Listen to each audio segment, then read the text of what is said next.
যখন তোমার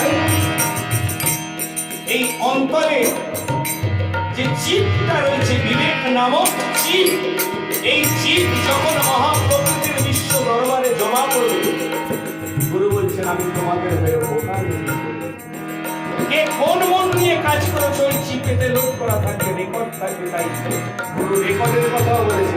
হ্যাঁ, লতা মঙ্গেশকর কত সুন্দর গান গেয়ে গেছে।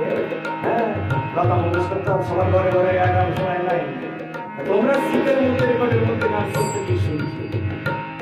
তাই গানগুলো যেমন আমরা শুনছি, ঠিক তেমন আমার ভেতরে যে চিপ আছে সব লোড হয়ে আছে, আপনার মধ্যে যা লোড হয়ে আছে, ইচ এন্ড এভরি বডি, প্রত্যেকের মধ্যে যা লোড হয়ে আছে, ওই গান চলে যাবে মহাসুন্দরের কাছে।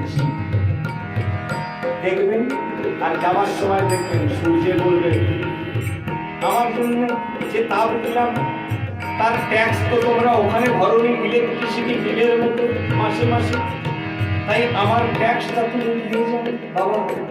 হ্যাঁ, গুরু মশাইয়ের কথা না শুনলে ট্যাক্স তো আমরা দিতে পারবো না। ট্যাক্সটা কি হবে? যে বাতাসটা এত বছর দিয়ে দিলাম, এখানে গরমকালে দাবদাহের যদি ফ্যান চালাও তার জন্য ইলেকট্রিসিটি বোর্ডকে ট্যাক্স দিতে হয় অনেক টাকা। তাই বাতাসটা যখন বলবে বাবা তুমি যে এত শ্বাস প্রশ্বাস নিলে 60-70-80 বছর বয়স অব্দি, তা তুমি তো মহাশূন্যে যেতে চাইছো।